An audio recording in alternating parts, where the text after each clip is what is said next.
Hello दोस्तों, नमस्कार दोस्तों। कैसे हैं आप सब? आशा करती हूँ आप सब बहुत ही अच्छे होंगे। और दोस्तों, मैं फिर से एक नई कहानी के साथ आ चुकी हूँ। और आज मैं बात करने वाली हूँ कि एक बार की बात है कि एक जोहरी वाला जो था वो बीमार पड़ गया और कुछ दिन में उसकी मौत हो गई। कुछ दिन मौत होने के बाद क्या हुआ कि जोहरी वाले के घर में कोई नहीं था, सिर्फ जोहरी वाले और उसकी पत्नी और उसका बच्चा था, बस। तो जोहरी वाला तो मर गया। उसके बाद उसकी पत्नी का कोई देख रेख करने वाला नहीं था और उसका बच्चा भी पढ़ाई करता था, छोटा सा था। तब भी जोहरी वाला का पत्नी क्या हुआ कि घर से कुछ गहने की पोटली लाई और अपने बेटा को दी कि बेटा जाओ और इसे तुम मार्केट में जो लास्ट वाला दुकान है गहना का, उस जोड़ी का, उसमें जा कर के एक गहना दे देना और कहना कि हमारे घर में खाने के लिए कुछ नहीं है, हमारे पिताजी की मौत हो चुकी है, तो आप इस गहने को ले लीजिए और हमें कुछ पैसे दे दीजिए, क्योंकि हमारे पढ़ाई के लिए और खाने पीने के घर के खर्चे के लिए कुछ पैसे नहीं है, मेरी माँ बोली है। इतना माँ बोली और बेटा चला गया। बेटा गया मार्केट में और जोहरी वाले के पास गया तो सारी बात बताई। जोहरी वाला बोला कि देखा गहना और बोला कि बेटा एक गहना ए जोहरी तुम क्या करो कि अपने घर ले जाओ और माँ से बोलना कि जब अभी मार्केट में इसकी दाम मंदी हो गई है, जब इसकी दाम बढ़ेगी तो हम तुम्हें वापस ए जोड़ी मांगेंगे, तुम लेकर के आना, बिक्री हो जाएगी, क्योंकि अभी पैसा बहुत कम मिलेगा। इतना कह करके जोड़ी वाला बोला कि बेटा जब तुम्हारे पढ़ाई के खर्चे और घर के खर्चे हम कर देंगे, तुम सिर्फ क्या करना कि पढ़ाई करके आना और थोड़ी देर के लिए शाम के 2 घंटे के लिए हमारे दुकान पे आ जाना और हमारे हाथ बटा देना, सिर्फ हमारा हाथ बटा देना और साथ में रहना, तुम्हारी काम भी हो जाएगी, तुम सीख बोलोगे और हमारा साथ भी तुम्हारा हो जाएगा। इतना सुन करके बच्चा बहुत खुश हुआ और अपने घर गया तो अपनी माँ को सारी बात बताया कि माँ, जोहरी वाले ने बोला है कि एक गहना जो है वो अभी गहने का दाम मंदी चल रहा है, जब ज़्यादा होने लगेगा, दाम बढ़ेगा तो वो खुद आपसे लेकर के वो जोहरी बेच देंगे।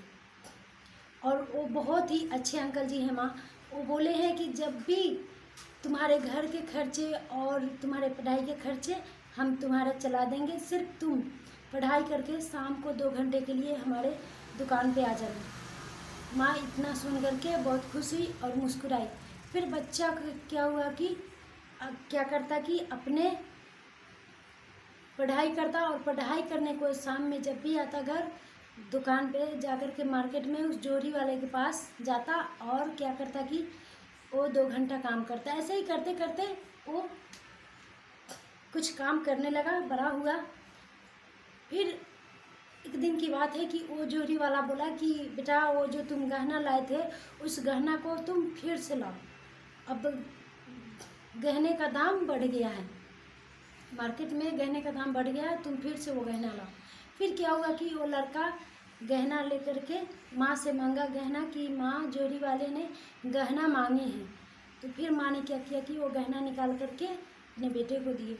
बेटे सोचा कि इसमें क्या क्या गहना है, मैं तो जानता हूँ कि इसमें गहना है, लेकिन क्या क्या है ज़रा देख तो लूँ। फिर क्या हुआ कि दूसरे रूम में जा कर के और गहना का परख किया तो सारी की सारी गहने नकली थी। फिर वो क्या हुआ कि लड़का, छोटा सा बच्चा, बहुत उदास हुआ और दुकान वालों के पास गया, जोहरी वाले के पास, और बोला कि अंकल जी ये तो जितने भी गहने हैं सारे गहने नकली है, आप हमसे उस दिन क्यों नहीं बताए? तो जोहरी वाले बोले कि बेटा हम उस दिन तुम्हें बता देते तो तुम्हारा दिल टूट जाता और तुम काम करने भी हमारे पास नहीं आते, क्योंकि तुम्हारा दिल टूट जाता। और आज इसलिए जब तुम खुद पहचान गए हो, खुद जान गए हो, तुम पहचानने लायक हो, तो खुद पहचान गए हो तो खुद ही समझ गया होगा, तो आज तुम्हारा दिल नहीं टूटा होगा। लेकिन उस दिन एक बार हम बताते तो तुम्हारा और तुम्हारी माँ का दिल टूट जाता। दोस्तों, इस कहानी से हमें यही सीख मिलती है कि हमें किसी भी व्यक्ति की मजबूरी समझना चाहिए, उसकी मदद करनी चाहिए। कि पता है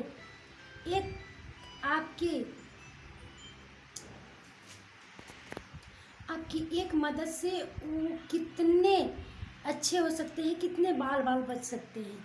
और कभी भी दूसरे इंसान की मदद करना सीखिए। जब वो पछड़े, जब वो गिरे तो उन्हें उठाना सीख लीजिए, क्योंकि गिरते हुए व्यक्ति को उठाना बहुत बेहतर होता है। उसे आंसू बहाने से पहले उसको उठाना बहुत बेहतर होता है। So thank you for watching. हमारी वीडियो कैसी लगी और हमारे वीडियो को फुल वॉच दीजिएगा।